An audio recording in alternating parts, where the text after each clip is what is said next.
నమస్కారం, ఈటీవీ న్యూస్కు స్వాగతం. ముందుగా ప్రధానాంశాలు. ప్రపంచంలో 4వ ఆర్థిక వ్యవస్థగా భారత్. మోదీపై ఎన్డీఏ నేతల ప్రశంసలు. ఢిల్లీలో ఎన్డీఏ సీఎంల భేటీ. ఆపరేషన్ సింధూర్ కులగణనపై తీర్మానాలు. ఉగ్రవాదానికి వ్యతిరేకంగా దేశం ఏకమైంది. మన్ కీ బాత్లో ప్రధాని మోదీ వ్యాఖ్యలు.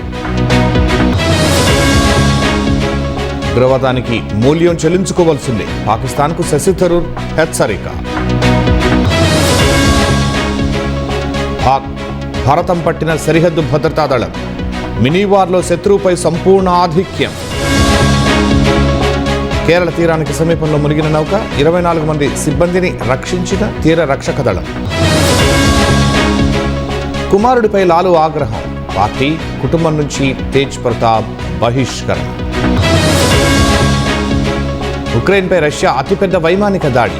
12 మంది మృతి, 70 మందికి పైగా గాయాలు.